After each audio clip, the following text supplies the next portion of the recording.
way. Howsoever fast you go, there is no way to skip anything. Faster or slower does not make eventually much difference, but you have to go all the way, and you have to go the hard way. Acids, drugs have always lured man. It is nothing new. It is as old as man himself. In the Vedas, they used to have soma. And then in India, they have continued down the centuries, charas and ganja and opium, and they have tried everything. Now, the madness is spreading to all over the world. Now people are trying to find a shortcut, a very easy and cheap thing that you can purchase, that you can just swallow. Samadhi cannot be swallowed. And God is not a chemical phenomenon. You have to earn it. Only then you can have it. Then there are others. There are other methods also. It is not only that drugs are a shortcut. There are other methods also. They all guarantee you that in a very small effort, in fact with no effort at all, you can reach to the goal. Just chanting a mantra, few minutes every day. Chanting a mantra can only dull your mind. All repetition dulls the mind, makes you silly and stupid. If you simply go on chanting a mantra, that kills your sensitivity. It creates boredom. It brings a sort of slumber to your consciousness. You become more unconscious than conscious. You start slipping into sleep. That's why mothers have known it always. When a child is restless and cannot go to sleep, the mother will sing a lullaby. A lullaby is a mantra. She repeats something again and again and again, and the child feels bored. And the constant repetition creates a monotonous atmosphere. The child cannot escape anywhere. The mother is sitting by the side on the bed and repeating a lullaby. The child cannot escape. The child cannot say, "Shut up." The child has to listen. The only escape available is to go into sleep. So that he tries to avoid this lullaby and to avoid this mother. The mantra works in the same way. You start repeating a certain word, and then you create a monotonous state for yourself. All monotony is deadening. All monotony dulls you, destroys your sharpness. That has been tried in many ways in the old monasteries all over the world, Christian, Hindu, Buddhist. In all the monasteries, they have tried the same trick on a bigger scale. The life of a monastery is absolutely fixed and of routine. Each morning you have to get up 3 o'clock or 5 o'clock, and then the same circle starts. Then you have to do the same monotonous activity the whole day for your whole life. It is spreading mantra all over your life, making a routine. By and by, doing the same thing again and again and again, a person becomes more like a somnambulist. Whether he is awake or asleep makes no difference. He can simply go on doing the empty gestures and empty movements. He loses all distinction between asleep and waking. You can go to the old monasteries and watch, and you will see monks walking in sleep. They have become robots. When they get up in the morning and when they go to sleep, now there is no distinction. The territories are overlapping. And it is exactly the same every day. In fact, the word monotonous and the word monastery come from the same root. They both mean the same. You can create such a monotonous life that intelligence is not needed. When intelligence is not needed, you become dull. When you become dull, of course you start feeling a certain sort of peace, a certain silence, which is not real, which is pseudo. Because the real silence is very alive, throbbing. The real silence is positive. It has energy in it. It is intelligent, aware, full of life and jest. It has enthusiasm in it. The false silence, the pseudo-silence is simply dull. You can see it. If a stupid person is sitting, an idiot, an imbecile is sitting, you will feel a certain silence around him. The same silence as you can feel near a cemetery. He has a space around him which is very dull. He seems to be very much indifferent to the world. Not in contact at all, disconnected. Like a lump of mud. He is sitting there.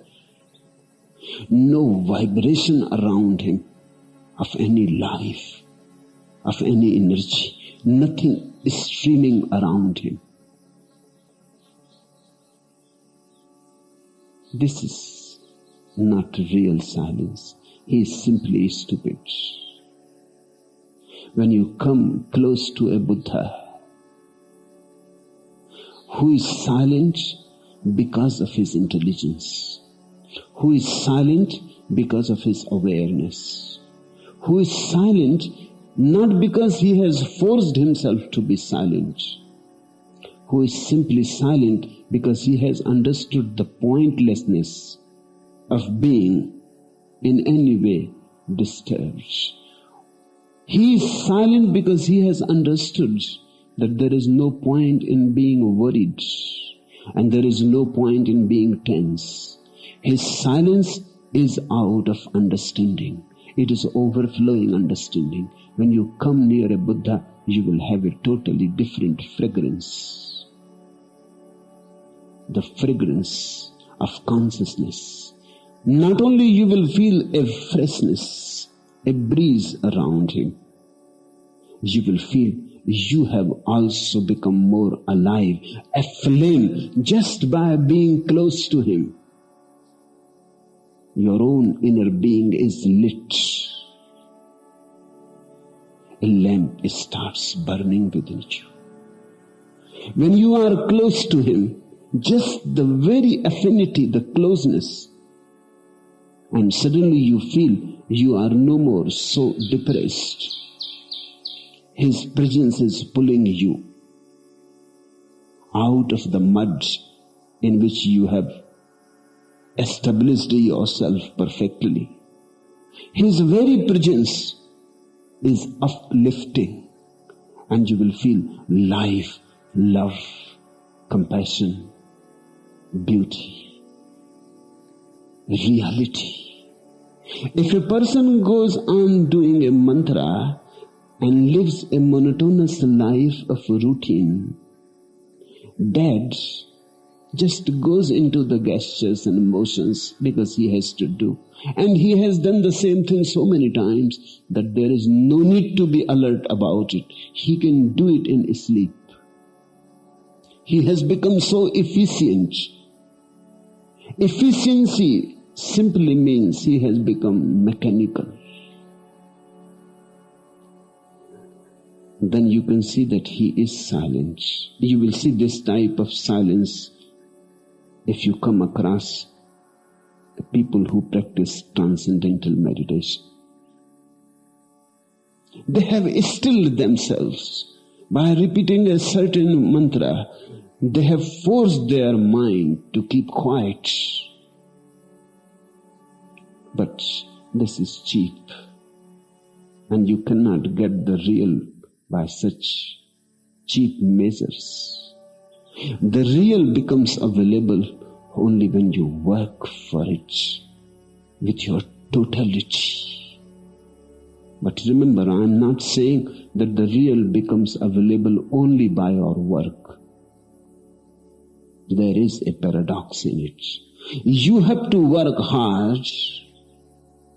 You have to work in a total, passionate way, and yet you have to remember that it does not happen by our work alone. It happens by grace. That is the message of Hasidism. You work hard. It never happens without your working hard. One thing certain. It happens only when you have worked hard. But that only creates the situation for it to happen. It is not like cause and effect. It is not that you heat the water to 100 degrees and it has to evaporate. It is not like that. It is not a natural law.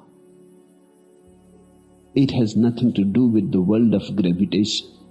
It is a second law, a totally different law of grace. You work hard, you come to the 100 degree, then you wait there. Throbbing, expectant, alive, happy, celebrating, singing, dancing. You wait there at the 100 degree point. It is a must. You must come to the 100 degree point.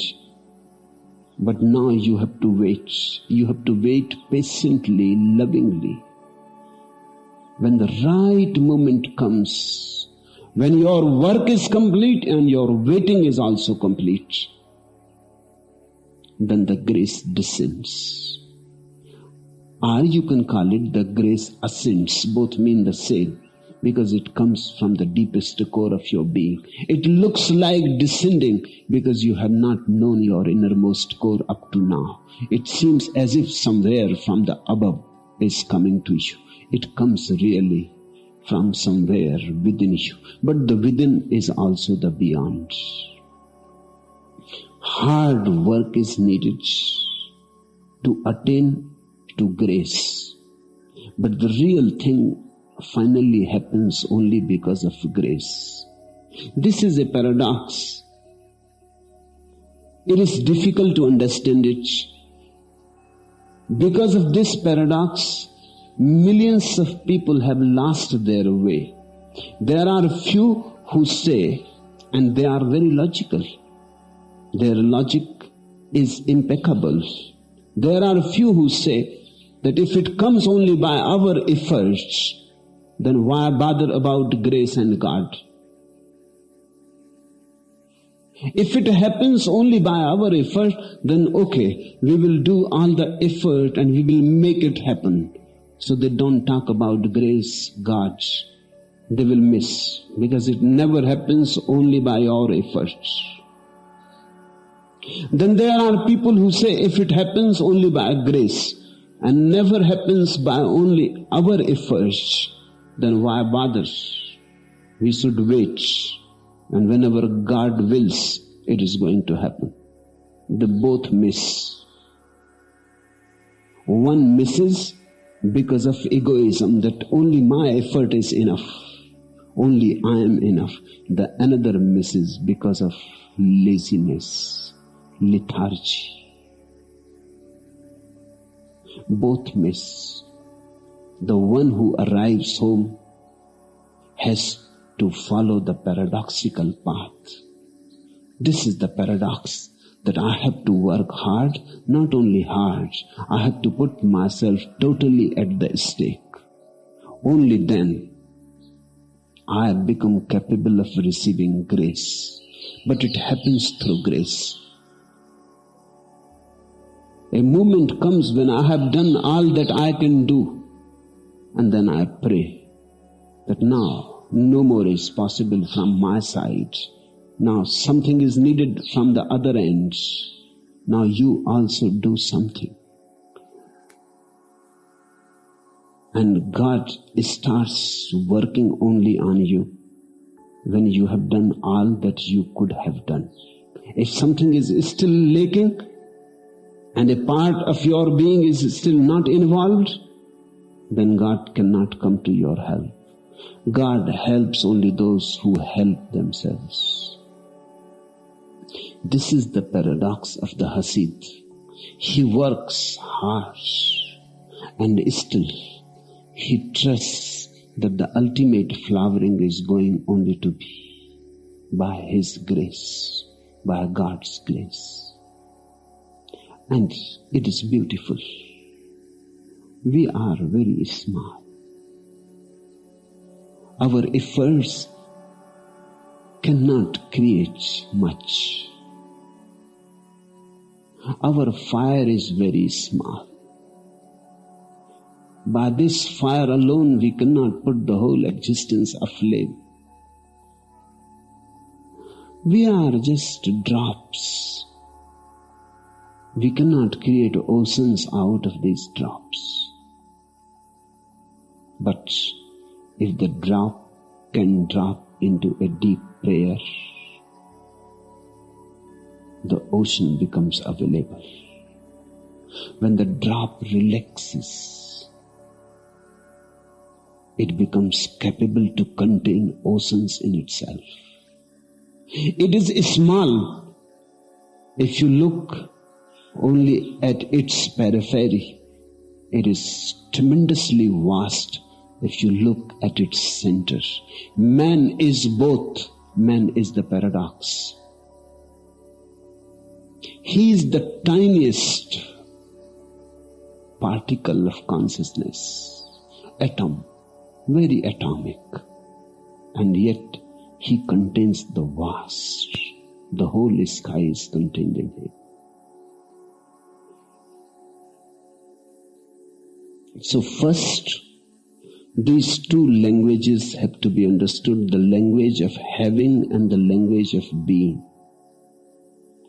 And you have to change your gears from the language of having to the language of being. Let me tell you a few anecdotes. A Japanese high official confronted his daughter. I have been told that you are going out on dates with a foreigner.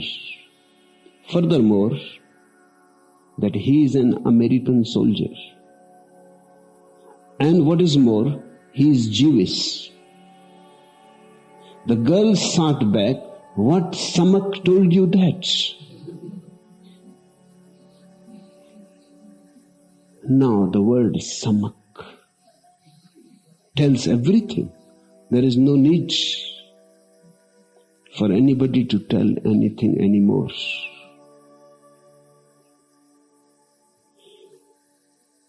The person who knows only the language of having has a totally different quality to his being. The way he walks, the way he sits, the way he talks, the words that he uses, the words that he avoids to use, the people he mingles with and the people that he avoids, the places that he visits and the places that he does not visit. Everything indicates something. Even single, ordinary words indicate something. A man who is always trying to have more and more and more, even if he comes to a master, the way he comes, the desire with which he comes, even if he surrenders, in his very surrenders, you can find his language. A man came to see me.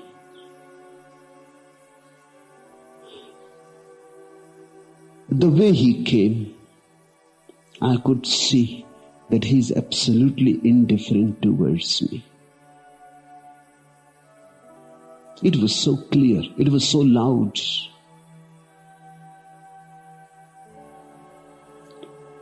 He was not flowing towards me. He had no flow in his being. He was a stagnant pool of energy. I was surprised. I was wondering why he has come to me. And then he started talking about God. The word God was simply irrelevant on his tongue. It made no sense. He was speaking some language which he does not know how to use. I was waiting because there must be something else behind these words about God. He was saying, I want to realize God. And I want to realize myself.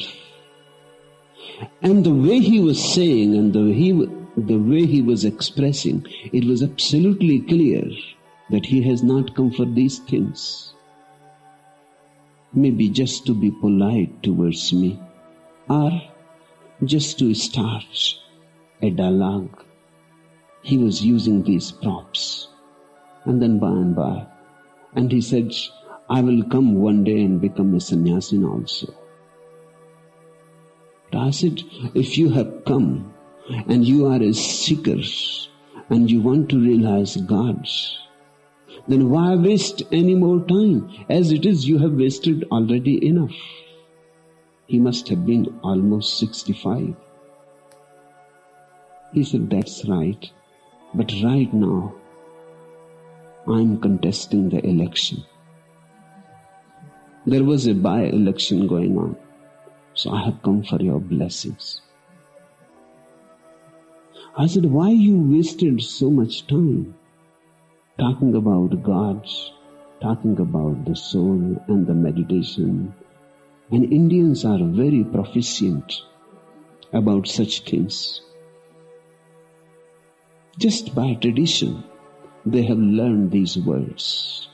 These words are in the air. They have caught them.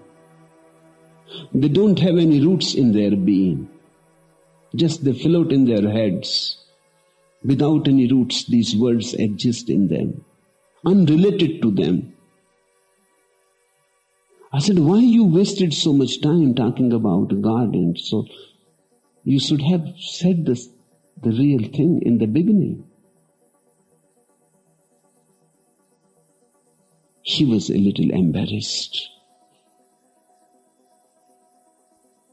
And I told him that from the very beginning I was wondering why you have come to me. Because you were coming towards me and yet you were not coming towards me. Your language was clear and loud.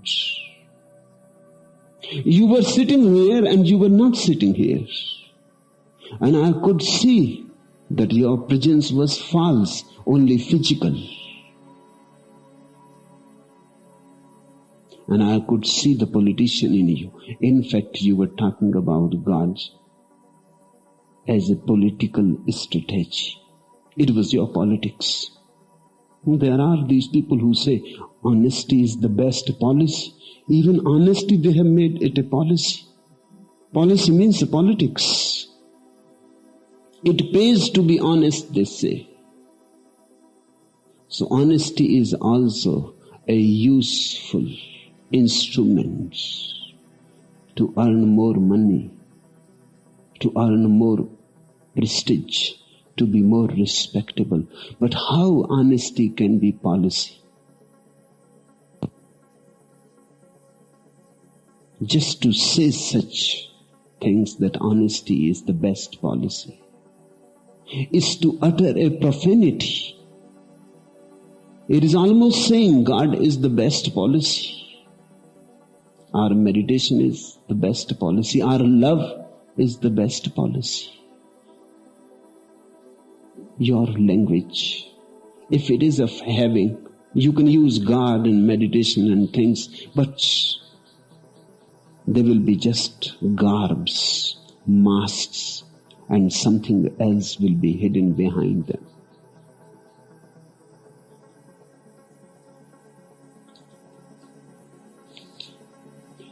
I am afraid it is bad news, said the doctor to the husband of a nagging wife.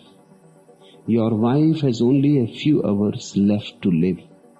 I hope you understand there is nothing more to be done. Don't let yourself suffer.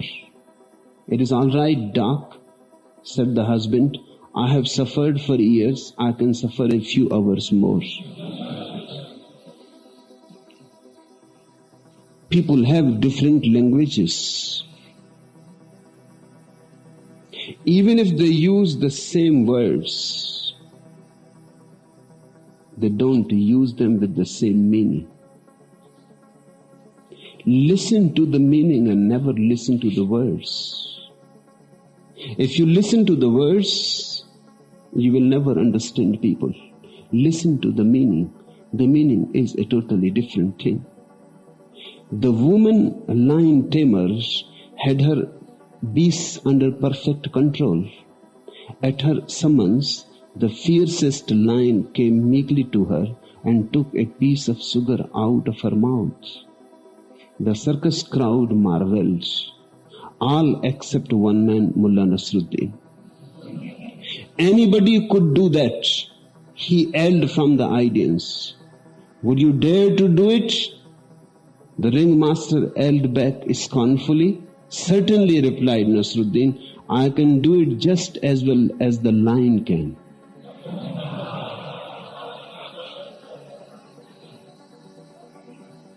Whenever you are listening, listen to the meaning. Whenever you are listening to a person, listen to his whole personality.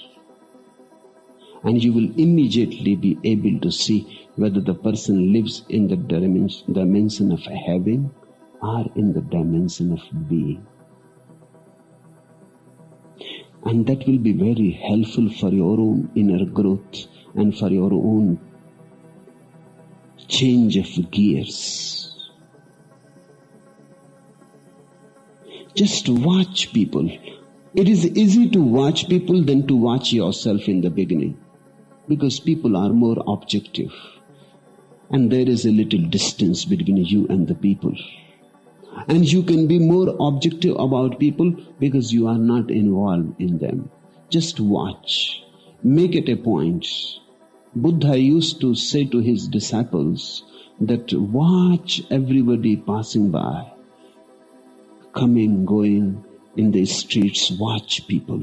See exactly what is happening. Don't listen to their words. They are very cunning. They have become very deceptive. When somebody is saying something, listen to his face, to his eyes, to his being, to the gestures. And you will be simply surprised that you have lived up to now only with words. A person may be saying, I love you, and his eyes may be simply denying it. A person may be smiling by the lips and his eyes may be ridiculing it, rejecting. A person may be saying hello and holding your hand, and his whole being may be condemning you. Listen to the language of the body, the language of the gestures, the language behind the language. Listen to the meaning and first become alert about others. Let everybody who comes to you be an experiment of awareness. Then by and by you will become able to watch yourself. Then turn your whole flood of light upon yourself. Then use the same with yourself. When you say to somebody, I love you, listen to what really you are saying, not these words. Words are almost always fake.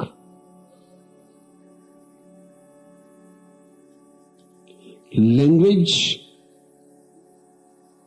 is very tricky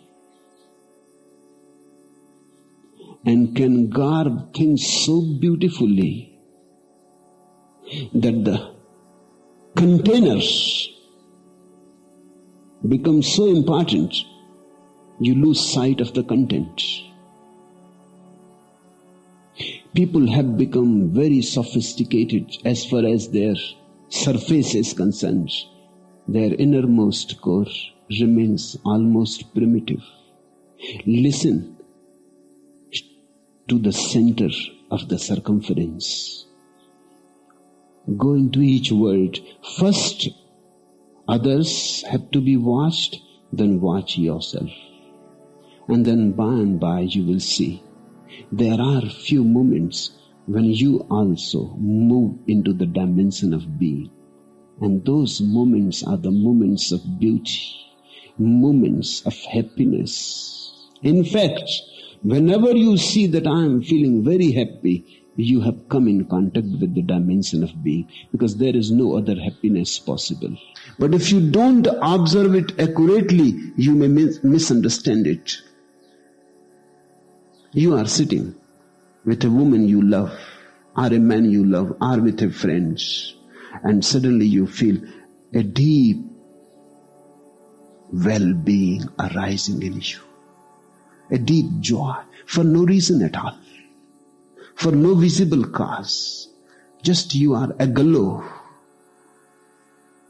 You start finding causes outside. You think maybe it is because the woman is sitting by my side and she loves me so much. Or because I have met the friend after so many years. Or because the full moon is so beautiful. You will start finding causes. But those who have become alert in listening to their heart, to their real meanings, will not be looking for causes outside. They will look inside. They have come in contact with their being. Maybe the woman you love functioned as a situation, as a jumping board, and you jumped into yourself. It is difficult to jump when there is some antagonism outside. You have to be then outside. When somebody loves you, you can drop all your defense measures. You can drop all your strategies. You can drop your politics. You can drop your diplomacy.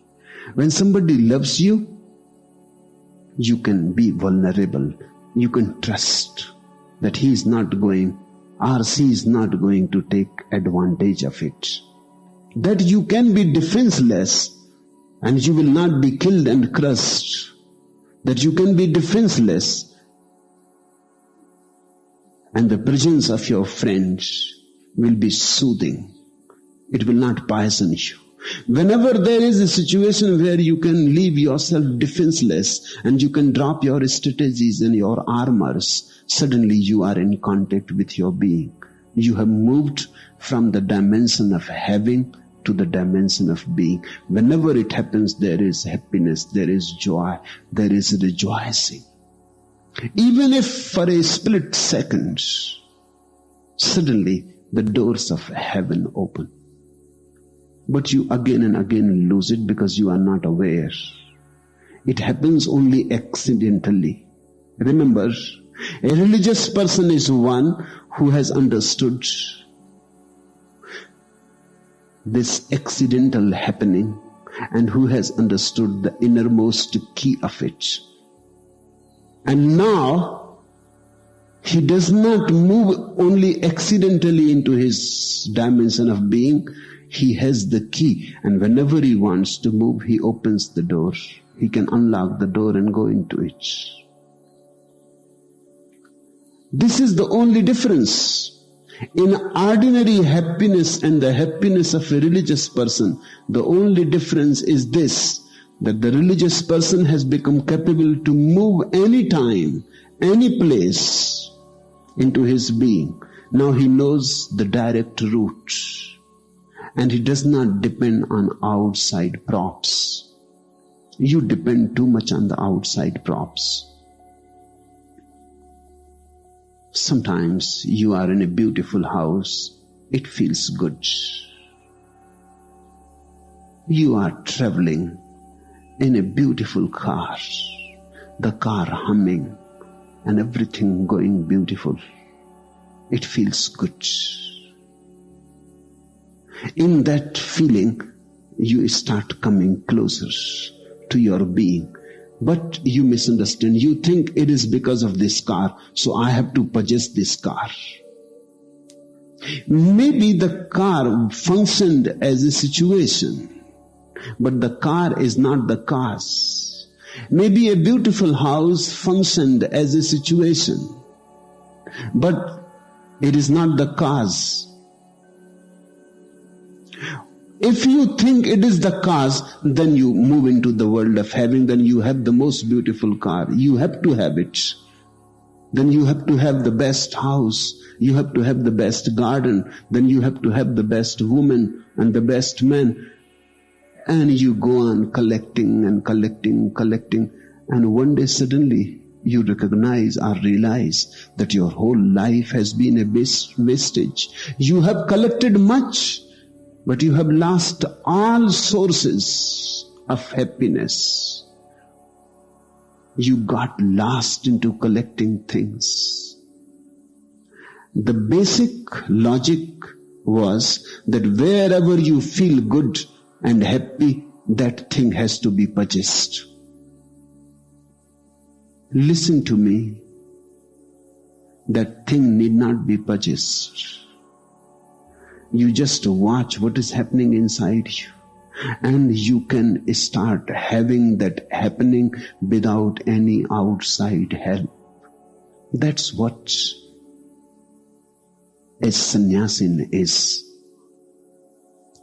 It is not that he has to leave all that he possesses, but he has to remain alert that you cannot possess anything in this world.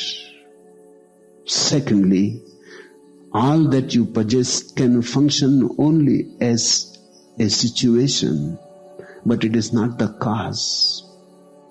And the cause is inside, and you can open the doors without any outside prop, in any time, in any place, and you can go in and you can be rejoiced. Then he is no more attached. He can use the things, they are useful. I am not against things, remember. Neither are the Hasids against things, remember.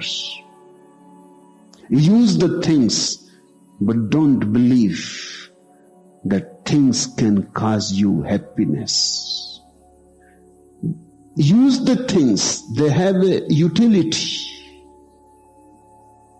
but don't believe that they are the goals. They are not the ends, they are only means.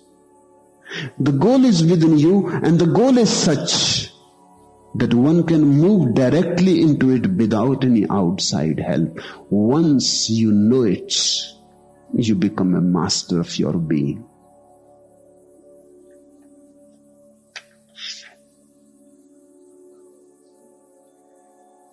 This, whatsoever I am saying, has to be experienced by you. Just by my saying and just by your listening to it and understanding it intellectually is not going to help much. Mullah Nasruddin refused the cowpuncher's command to drink for 3 reasons. Name them, roared the terror of the town. First, said the mullah, it is prohibited in my religion. Second, I promised my grandmother on her deathbed that I would handle not, touch not, taste not the accursed stuff. And the other reason, the third, insisted the Bali, somewhat softened. I had just had a drink, said Nasruddin.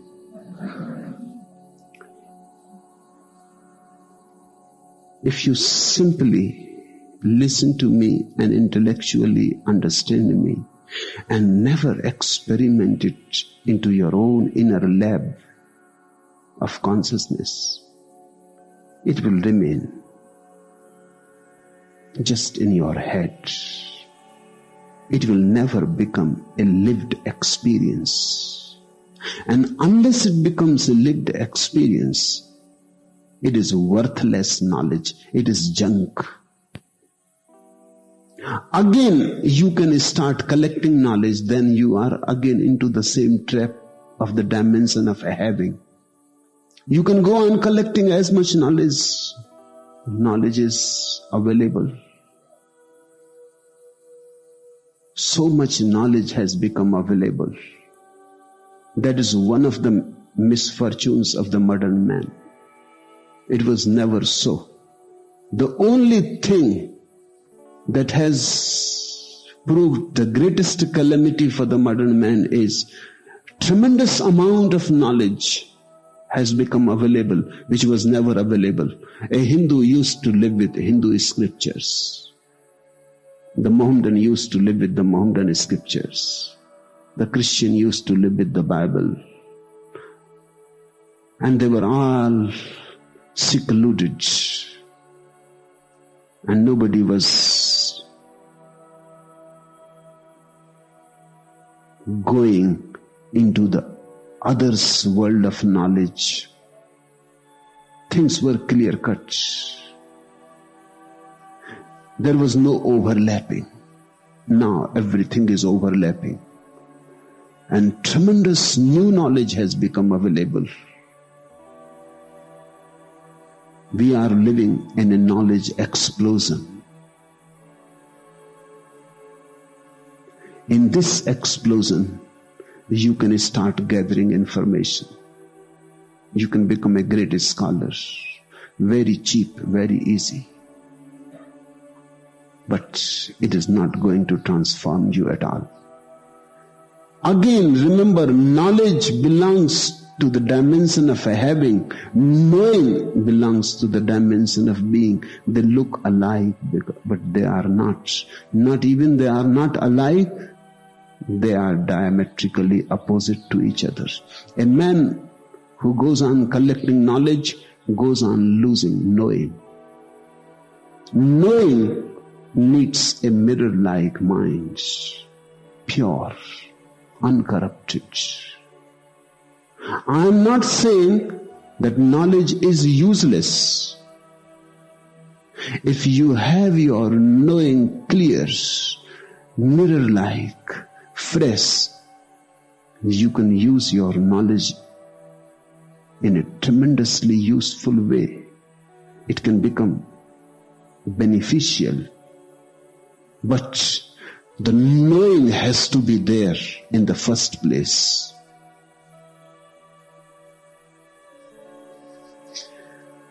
Knowledge is very easy again. Knowing is very difficult. For knowing, you have to pass through many fires. For knowledge, nothing is needed.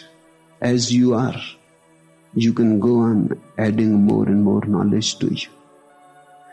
A gay man about town, long on charm but short on cash, surprised his friends by his sudden marriage to an extremely ugly woman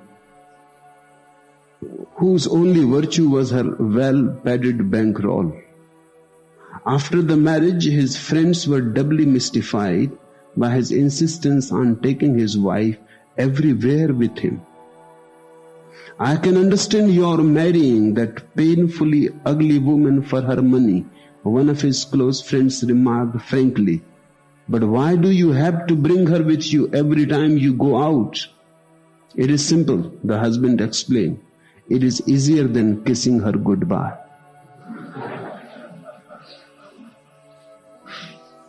It is easier to have knowledge. Very cheap. Costs nothing. It is very difficult, arduous to attain to knowing. That's why very few, very rare people try to meditate. Very rare people try to pray. Very rare people ever make any effort towards knowing what truth is.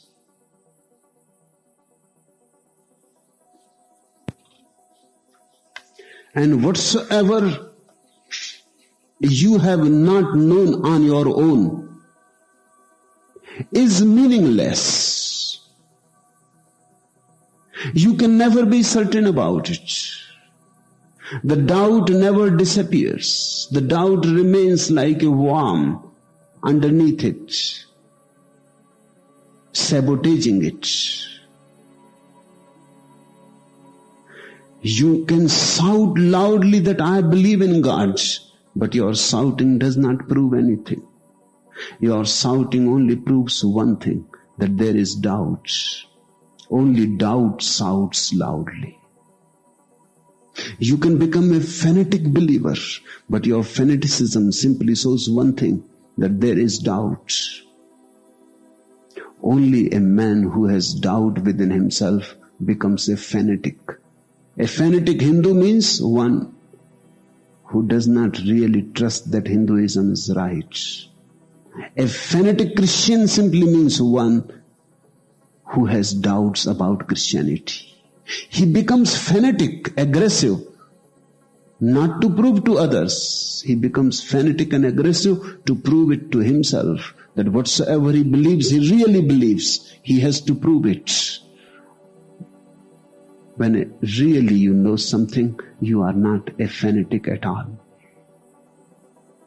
A man of knowing, one who has come to know even glimpses of God, glimpses of his being, becomes very, very soft, sensitive, fragile.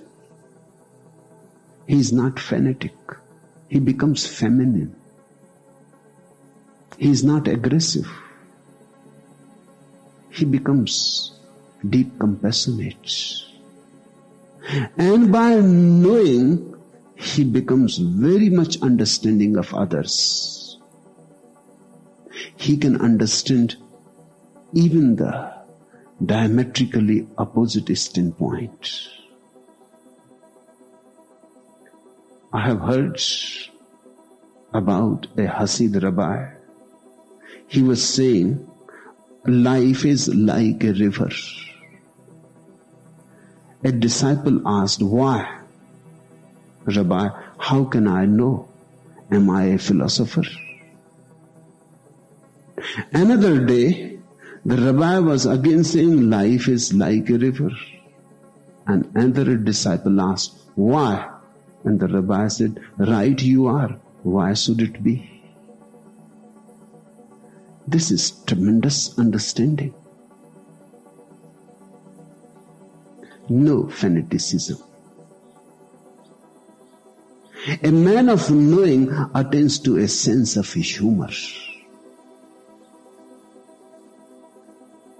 Let this be always remembered. If you see someone who has no sense of humor, know well that man has not known at all. If you come across a serious man, then you can be certain he is a pretender. Knowing brings sincerity, but all seriousness disappears. Knowing brings a playfulness. Knowing brings a sense of humor. The sense of humor is a must. If you can find a saint who has no sense of humor, then he is not a saint at all. Impossible. His very seriousness says that he has not achieved. Once you have some inner experiences of your own, you become very playful. You become very innocent, childlike. The man of knowledge is very serious. The man of knowledge always carries a serious and a gloomy atmosphere around him. Not only he carries a serious atmosphere, he makes anybody who comes in his contact serious. He forces seriousness. In fact, deep down, he is worried. He does not know anything. He cannot relax. His seriousness is a tension. His anguish. He knows that he knows only for the name's sake. He knows that his knowledge is all fake. He cannot laugh at it. Now, listen to it. The rabbi said, life is like a river. And a disciple asked, why? And the rabbi said, how can I know? Am I a philosopher? And another day, the rabbi said again, life is like a river. And another disciple asked, why? And the rabbi said, right you are. Why should it be? You see, the non-serious. You see the tremendous sense of humor. Hasidism has created few of the greatest saints of the world. And my respect towards them is immense, because they are not serious people. They can joke and they can laugh. And they can not only laugh at others, they can laugh at themselves. That's the beauty.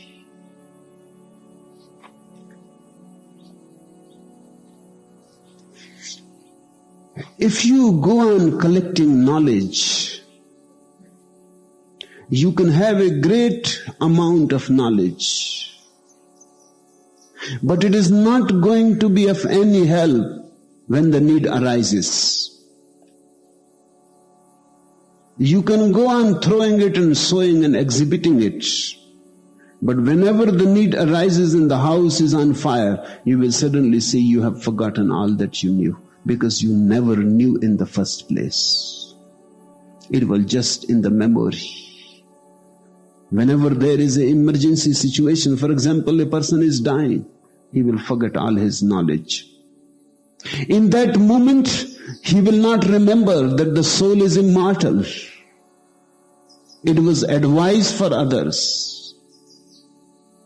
In that moment, he will not remember that he is going back to God and one should go happily and dancing. In that moment, he will start clinging to life. All his knowledge will be gone. I used to know a very learned man. And he was not only learned, he was a follower of J. Krishnamurti. A very intellectual man, famous all over the country. He used to come to me sometimes and he will say there is no need for any meditation, because Krishnamurti says so.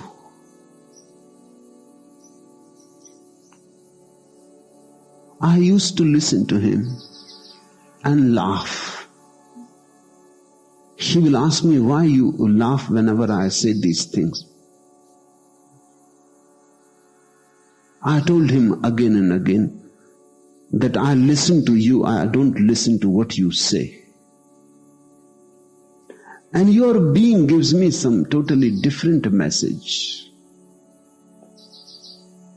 If really there is no need for meditation, there is no need for scriptures, there is no need of any methods, there is no need for even prayer, and you have understood it, then this would have transformed you totally. He will say seriously that that's right. I have understood intellectually, but someday I will understand it non-intellectually also. I have taken the first step. The second will be coming. Then one day, his son came running to me and told me that father is very ill. It seems like a heart attack, and he remembers you. So I rushed. I went to him. He was lying on the bed and repeating Ram, Ram, Ram. So I shook his head. I said, what are you doing? Your whole life you said there is no meditation. What are you doing repeating Ram, Ram, Ram? He said, now don't disturb me at this moment. Death is at the door. I am dying. Who knows? Maybe God is. And who knows that the people who have always said that remember his name and he will forgive you. Now this is no time to create a debate or an argument. Let me repeat. For 40 years he has not said a single mantra. But now suddenly 40 years knowledge is discarded. It is of no use. In this dangerous situation when death is there, he forgets Krishnamurti completely. He becomes again an ordinary Hindu. It was okay for an ordinary Hindu villager to repeat Ram, Ram. He can be forgiven. But this man, he has written books. He has lectured all over the country. He has helped many people to drop their mantras and their meditations and their scriptures.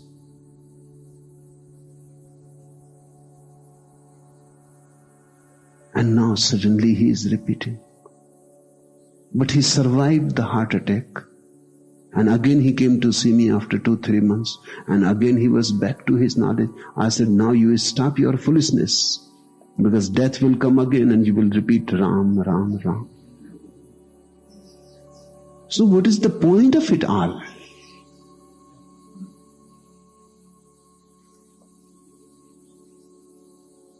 A very rich old man has remained a bachelor.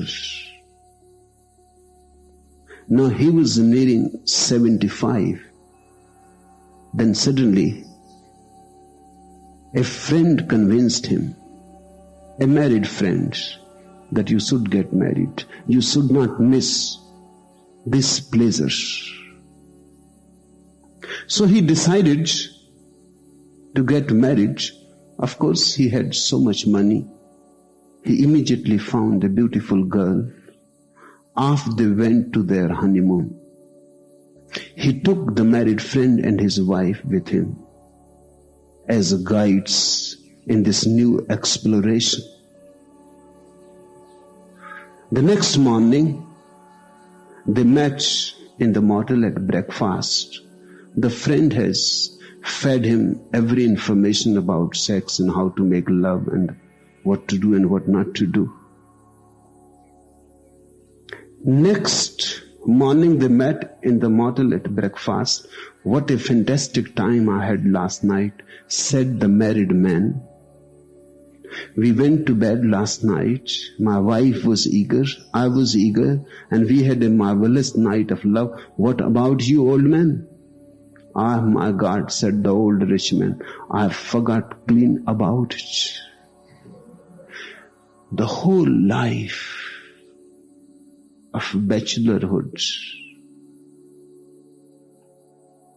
And then somebody guiding you, telling you things, and you memorize them, but they don't have any deep contact with your being. They simply float above your head. They don't touch you. The old man said, ah, my God, I forgot clean about it. 75 years of sleeping alone create a mechanical habit of its own. If you go on accumulating knowledge, it creates a habit. It never gives you any knowledge, but it gives you a habit. A habit that you can accumulate more. And a very dangerous habit. Even if you come across a Buddha or a Jesus, you will miss, because there also you will be accumulating. You will be taking notes inside the mind. Yes, this is right, worth to be remembered. Your accumulation will become more and more bigger. But you will be just a dead museum, or a museum of dead things. And more you are covered with this having knowledge, the less will be the possibility for the real knowledge. The knowledge that comes by knowing being, by being, will be missed. Remember, the mind is nothing but that which you have collected up to now. The mind is all that you have inside your being. Beyond the mind is your real being. Beyond having is your real being. Outside you have collected things, inside you have collected thoughts. Both are in the dimension of having. When you are no more attached to things and when you are no more attached to thoughts, suddenly the open sky of being, and that's the only thing worth having, and the only thing that you can really have. Now this story. Rabbi Issachar Bayer met an old peasant from the village of Olesne who had known him when he was young. Not being aware his rise in the world, the peasant called to him, Beryl, what is new with you? And what is new with you? Asked the rabbi. Well, answered the other, I shall tell you. What you don't get by your own work, you don't have. A tremendously significant say. Maybe the peasant has never meant it in such a significant way. But the rabbi took it. It was a precious stone. Out of that ordinary peasant, he may not have meant it the way the rabbi understood it, because you understand only the way you can understand. From that time on, whenever Rabbi Bayer spoke of the proper way to conduct one's life, he added, and the old man of Olesne said, what you don't get by your own work, you don't have. Now the old man must have meant in the ordinary way. He was saying that in this life, you can have only that which you have worked for. There is no other way. One has to work hard to have something. That is the experience of an ordinary farmer. The farmer was not a king. Otherwise, you can have much that you have not earned by your own labor. A very great rich man once was asked, a poor man asked him, that what is the best way to get rich into the world? The rich man said, the best way is to find right parents.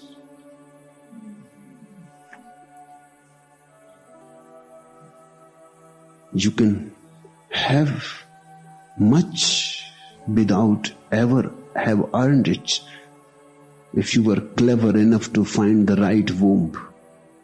Very few people are that clever. They simply rush in any womb available.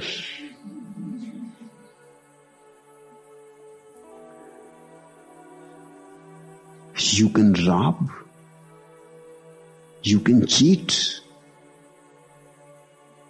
you can exploit. There are 1,000 ways, but the farmer, the peasant, really lives by his own earning. He is not a king, he is not a politician, he is not a rich man. Whatsoever he earns, that's all that he has. The farmer must have said it in the very ordinary sense, but look at the beauty of it. Whatsoever you hear from your dimension. The rabbi heard it in a totally different way. It became a very illuminated saying into his being. A simple, ordinary statement. But the rabbi himself was in a deep meditation. The rabbi himself was in his other dimension, the dimension of being. When you are in the dimension of being, small things, ordinary peoples become precious stones. Ordinary things take so much color, become so colorful. Ordinary events become so psychedelic. It depends on you, on your vision. From that time on, the rabbi, whenever he spoke of the proper way to conduct one's life, used to aid. And the old man said, what you don't get by your own work, you don't have. This is true. In the innermost world, it is absolutely true. It may not be so true in the outside world. In the outside world, there are 1,001 ways to be dishonest, to cheat, to rob, to steal, to exploit. In fact, in the outside world, the workers don't have much. Only the cheaters, the cunning people have much. Those who work, they don't have much. Those who don't work, they have much. But in the inside world, the statement is absolutely true. You cannot have anything there in the being that you have not earned. And it is the hard way. There are no shortcuts. So don't try to cheat God.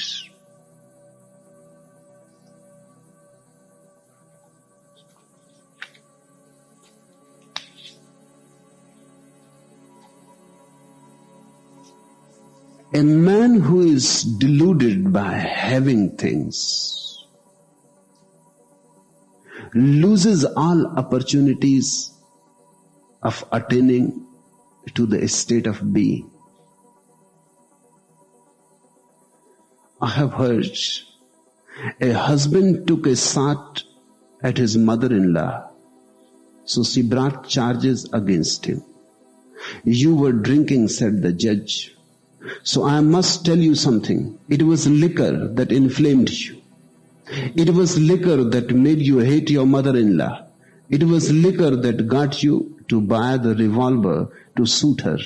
It was liquor that made you go to your mother-in-law's house, point the revolver, pull the trigger and fire. And note, it was liquor that made you miss her. It is the same story, the same liquor. Your whole life, it is your ambition to have that functions like the liquor. So watch it. Beware of it. That is the only illusion in the world. One day when you will go, then you will realize, but then it will be too late. I have heard about a man. He went to Florida with his wife and became fascinated by the spectacle of 8 horses chasing each other around a track. He and his wife bet heavily, and after a few days they had only $2 left between them. But he was a hopeful type, and he convinced his wife that everything would be all right if she let him go out to the track alone. A friend drove him out. There was a 40-1 start in the first race, and he decided to bet on it. The horse came in. In every race the man backed the long shot, and in every race he won. By the end of the last race, he had over $10,000, and he decided to press his lucky streak. On the way back to the hotel, he stopped off at a little gambling club and ran his stake up to 40,000 on the roulette wheel. One more play, he decided, and he would leave. He put the entire 40,000 on black. The wheel spun. The croupier announced, number 14, red. The man walked back to the hotel. His wife called him from the veranda. How did you make out? She asked eagerly. The husband shrugged. He said, I lost the $2. In the end, when death comes, the whole game of thousands and thousands of dollars, achieving this, attaining that, becoming this, becoming that, the power, the prestige, the money, the respectability. Nothing counts. Finally, you have to say only, I have lost my being.